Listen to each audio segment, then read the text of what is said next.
Hello, everyone, and welcome to Accelerate with enrollmentFUEL. I'm Lars Farabee. And I am Susanna Lehman.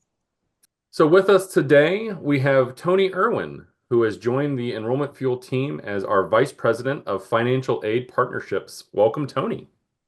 Thank you. Welcome. Thanks for having me, Lars. Susanna, it's great to be here. So we are excited to have you, Tony, because as you are fully aware from being a financial aid professional for your career, this is kind of a busy time for folks who work on the financial aid side of things. And we wanted our listeners to kind of learn more about you, but also learn more about financial aid in general and just better understand what's out there. Can we ask you to start by just talking a little bit about your experience with financial aid? Happy to do so. Thanks again. My experience in financial aid started as a work study student at Stonehill College you think about sometime in late 1992, if I remember correctly. I spent 4 years as a work study student in the financial aid office at Stonehill, and then ultimately decided to become a financial aid professional, and which isn't really a decision a lot of undergraduates make. I think they may become financial aid professionals, but not a lot of us did it by choice. I did make the decision to go into the field, and I had some great mentors who helped with that, who I'm still in touch with now. I spent the next several years post graduating from Stonehill working in various roles in financial aid at a number of institutions here in Massachusetts, where I live and work, and did just about every job there is to do in the financial aid office. The longest stretch of my career was at Northeastern University in Boston, where I was Associate VP for Enrollment and Dean of Student Financial Services for more than a decade, where I oversaw financial aid, student employment, student accounts, financial literacy, and our Veterans Center for many years. And since then, had the great pleasure of working with NASFA to help build and launch Blue Icon Advisors, NASFA's consulting company. Spent 4 years overseeing sales and consulting for Blue Icon. And now I am very happy to be part of the FUEL family as well. And we're And we are happy to happy have to you. have you. Oh Thanks. man, Lars, same thing. Yes. We are happy to have you for sure. Obviously, we both said the same thing at the same time. Thank Pinch you. It's nice Coke, to be you here. owe me a Coke. Or a pop if you're from where Susanna's from. This is true. Uh, This if you went a little bit further north of where I am in Massachusetts, it would be a tonic, actually. But anyway, interesting. We're going to I need yep, to just have you back on, and we'll do a special episode of just regional soda names because that's blowing my mind right that's all right. Sounds good. now. So obviously you're coming to us with a huge amount of experience, which is really great. And I think that um, for me, financial aid was always it was this interesting office because I was working in enrollment management, I was working with admissions, I'm the cheerleader, I'm the salesperson, I'm getting people excited about it. And then I hand off to financial aid, and in one sense, you could be you're sold on this university, here's how you pay for it. And then the other one, you could be crushing people's dreams and being the where the rubber meets the road as far as, hey, you actually have to, pay for this thing. How are you going to make this work? Um, so I guess from your end, what sort of pain points are you seeing colleges and universities facing right now involving student aid? Because again, I have a very tangential view of that office. Lars, thanks for the great question. I'll start by saying, that model you described, right, where got the very excited student family all the way through the process, and the kind of that receipt of that offer of financial aid is either sealing it, right? We know, okay, now we know we can do it, or wow, no, this dream ends here. Lars, I think that that model you described, right, or that relationship you described, part of kind of this, I'm a super excited student family, I'm ready to go. The financial reality, expectation becomes a reality, and now what happens? Can I afford this or not? Part of that comes back to the leap of faith that we ask families to take in this whole process, right? We ask them to go through the whole college application process, really not knowing what the cost is going to be. The vast majority of families have no idea what their actual cost is going to be at the schools that they're interested in applying to. And we say to them, take a leap of faith, right? Come along with us on this journey. Assume it will be fine. Apply, visit, get excited, get invested in us, and then sometimes that leap of faith pays off, right? And the aid offer comes out and it's affordable for that family, and sometimes it is not. And the role of the financial aid officer, sometimes becomes exactly what you just described, where we sometimes become the reality to that leap of faith, both good and bad. You know, that very nature of that work, in some cases, identifies some of the big things that are going on in financial aid right now. And so, as I think about, what are the challenges or what are the big things going on, there's two or three things that come to mind. The first really is talent. There is such an enormous talent gap for financial aid professionals right now. The exodus from the field and from many higher education and student service related fields post pandemic hit financial aid administrators very, very hard.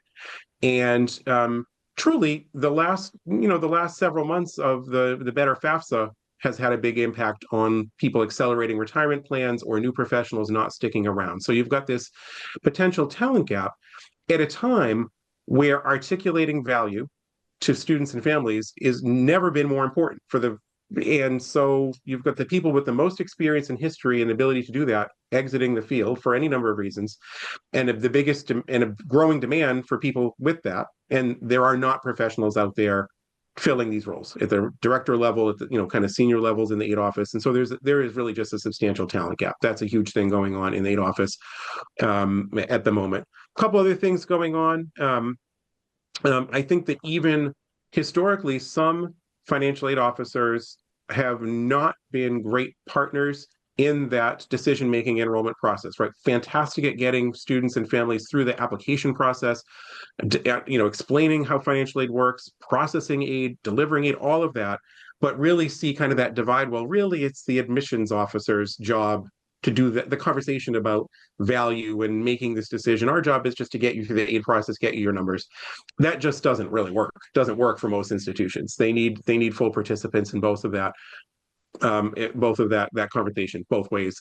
And really, as a result of the talent gap, they need admissions professionals who can dive deeper into the financial aid conversations, because just established there's a huge gap of talent and capacity on the aid delivery side.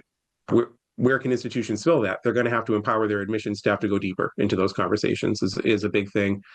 And then, I don't think I can ever answer a question about, what are some of the challenges or some of the big issues in student aid that's happening, really without talking about rising discount, rising competitiveness, racing on scholarship values, and, institutions that are stuck in that and perhaps don't have the internal tools or resources to look at their model, figure out where they're spending the right dollars in the right places, where they're not.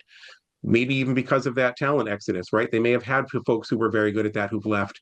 Maybe they've tried working with an external partner on that and not found the right one. Maybe they found a great partner, whatever it may be. You can't think about the aid delivery and the relationship with families without also thinking about the effective use of the dollars that institutions are trying to award to students. And I think it's a big issue being faced by the majority of schools. So can I ask a follow-up question, Tony? Because you've mentioned this talent gap, and having worked more on the admissions side and not on financial aid, where do financial aid professionals go to become financial aid professionals? Are there resources out there, or how can they learn the skills to do this effectively? That's a great question, because there isn't really a financial aid administrator's school, right? So no one, even despite me saying I started out as an undergraduate, decided I wanted to do financial aid, there's still it's not like I picked that as a major. I'm a communication major and a business administration minor. So because there's no financial aid, major for undergraduates, typically you've got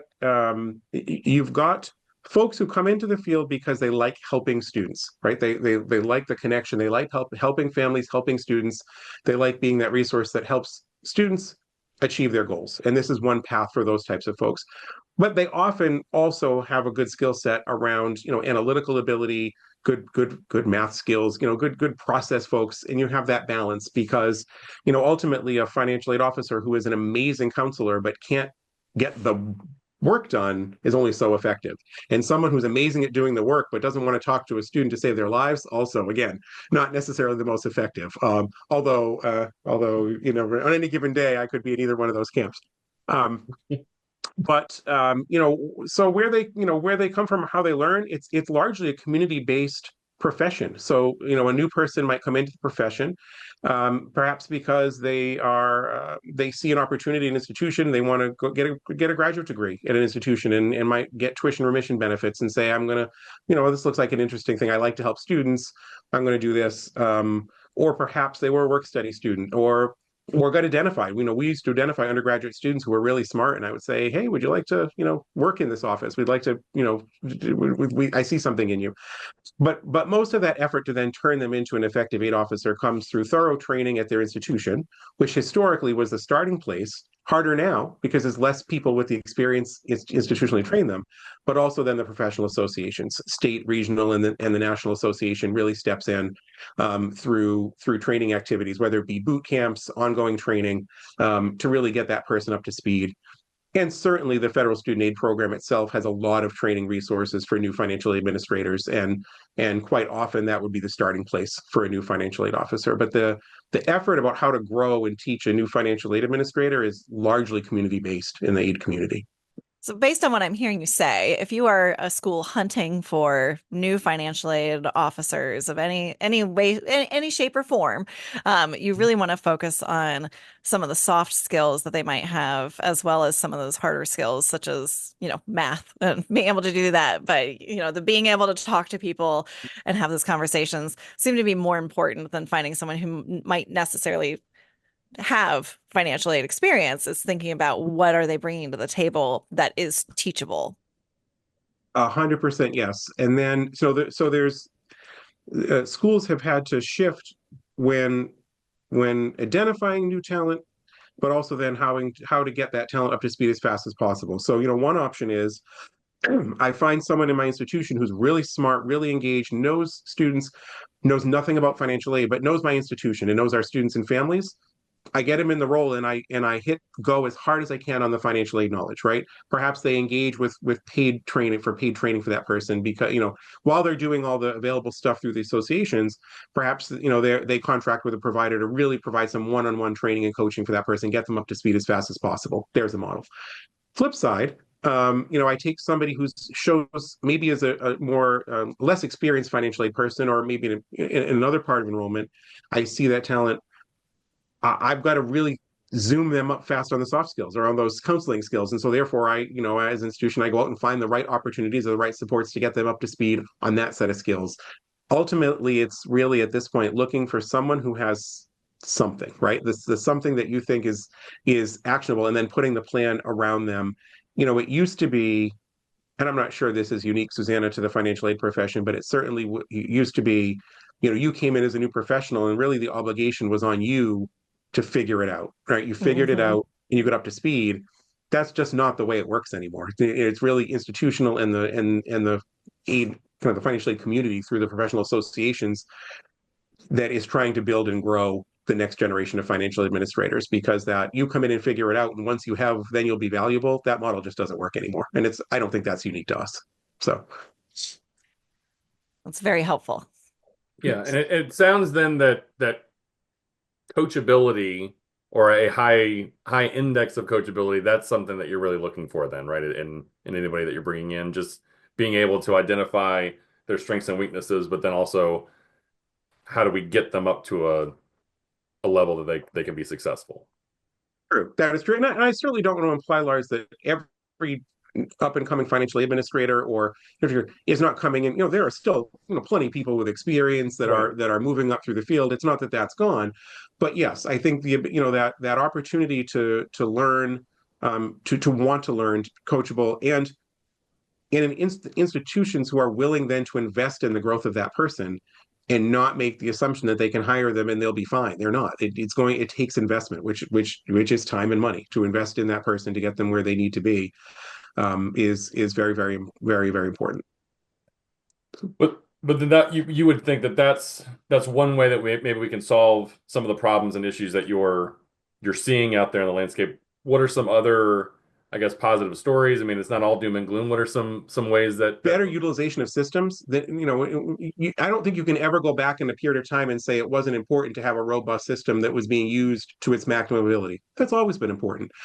But I think it's critically important at a time where you have less and less human capacity. So if you're trying to do the same amount of work or more work, the systems that that institutions are employing to do that have to be robust systems that are being used to their maximum capacity. And so, the opportunity to use a financial aid management system and say, okay, perhaps we've used 50% of its capacity, but now we have to spend some money. We've got to figure out what else can this system do for us, or perhaps is this system even the right system? So I've seen a lot of schools that are looking at different systems to take up some of the burden that the lack of staffing has been able to do, or certainly starting with the pandemic and throughout the last cycle of the FAFSA filing, which was very challenging, so schools have realized that they need far more high touch interactions with prospective students and families, which is a people endeavor.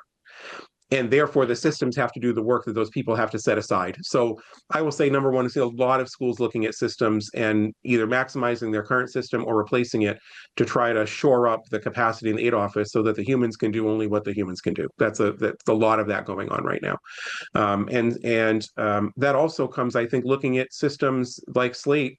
I'll mention, just because there's a lot of schools that have figured out that Slate isn't just a CRM or just a tool for interacting with prospective students on the admission side, that it is a far more robust tool on communicating aid than some of the financial aid management systems are. So I would put Slate and any other robust CRM on that list of systems that schools are starting to invest in, and realize some of the success is coming by saying, all right, our traditional system doesn't do it.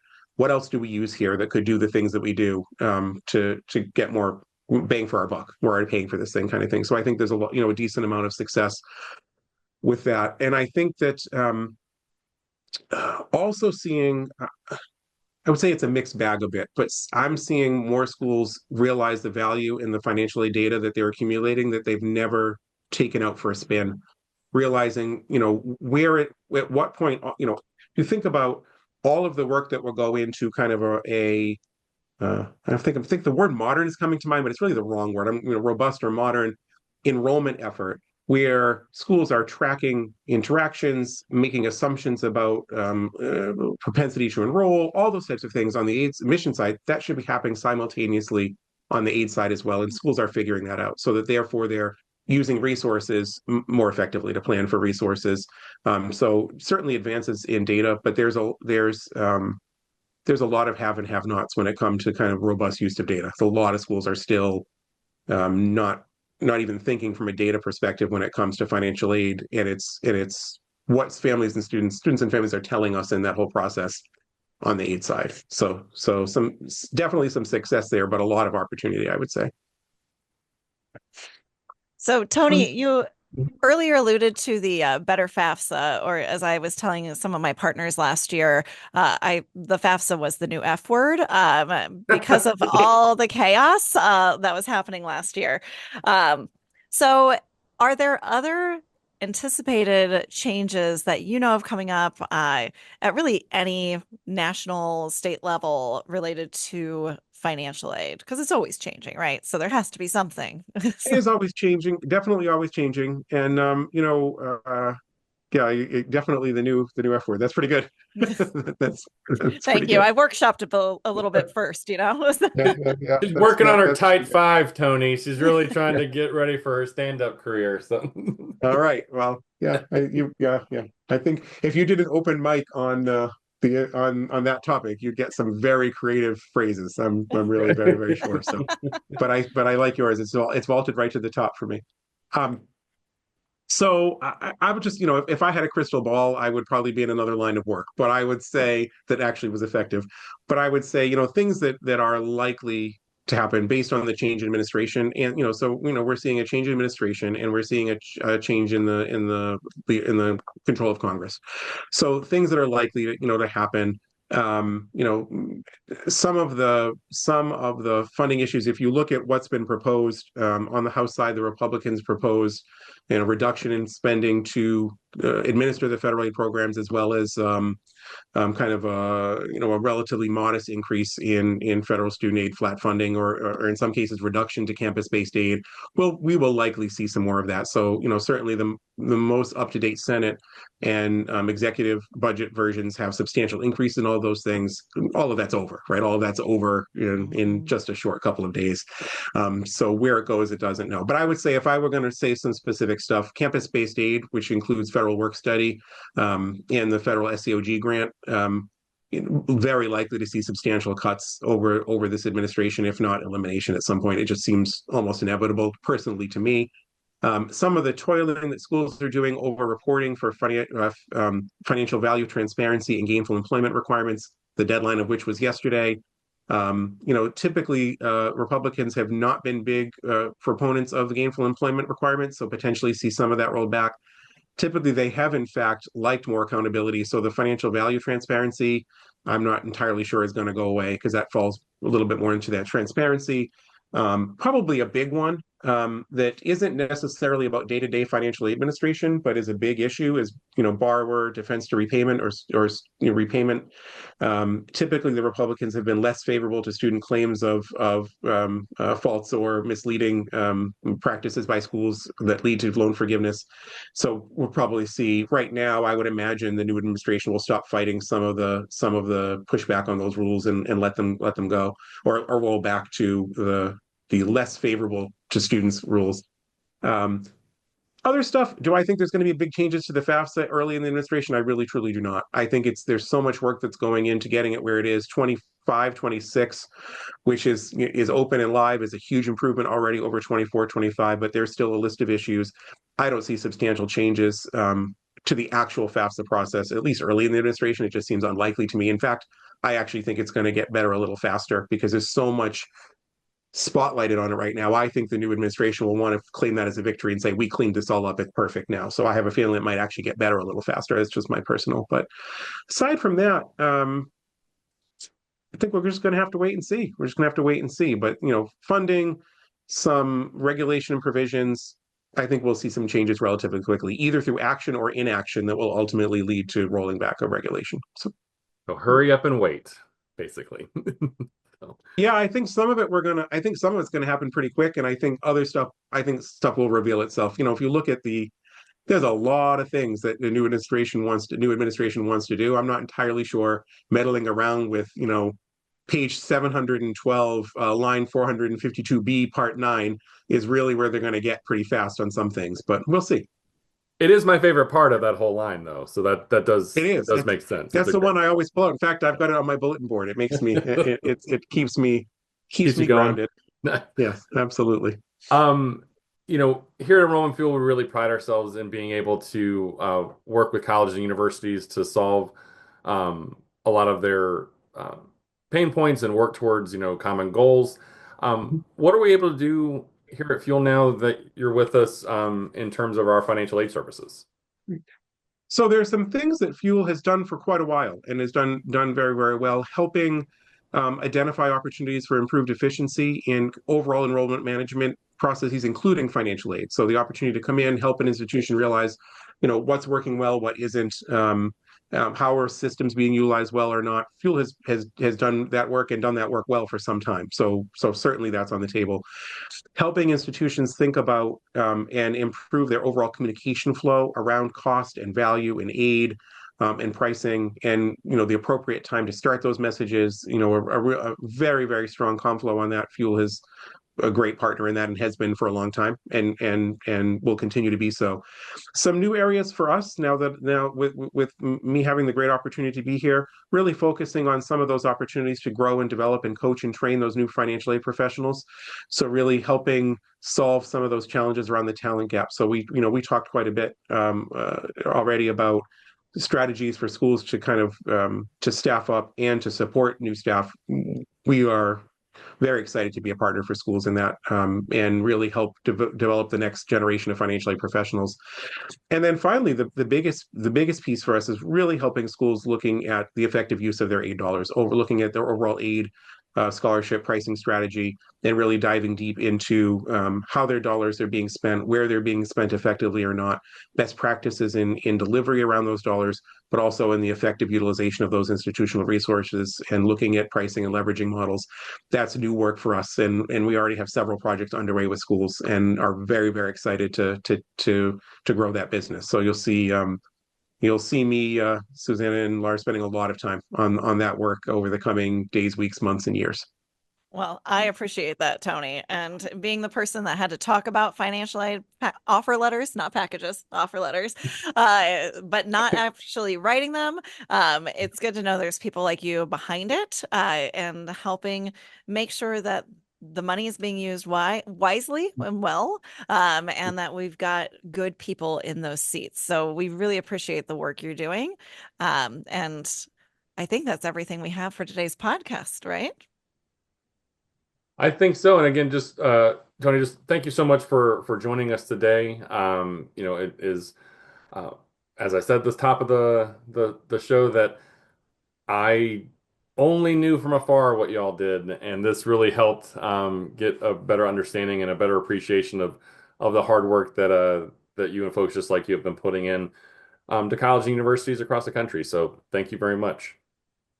I appreciate that, and to all my colleagues out in the field, congratulations on making your your reporting deadlines for huge regulatory requirements yesterday.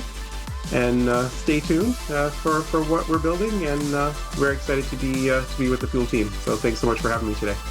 Everyone, that has been Accelerate with enrollmentFUEL. We'll see you next time.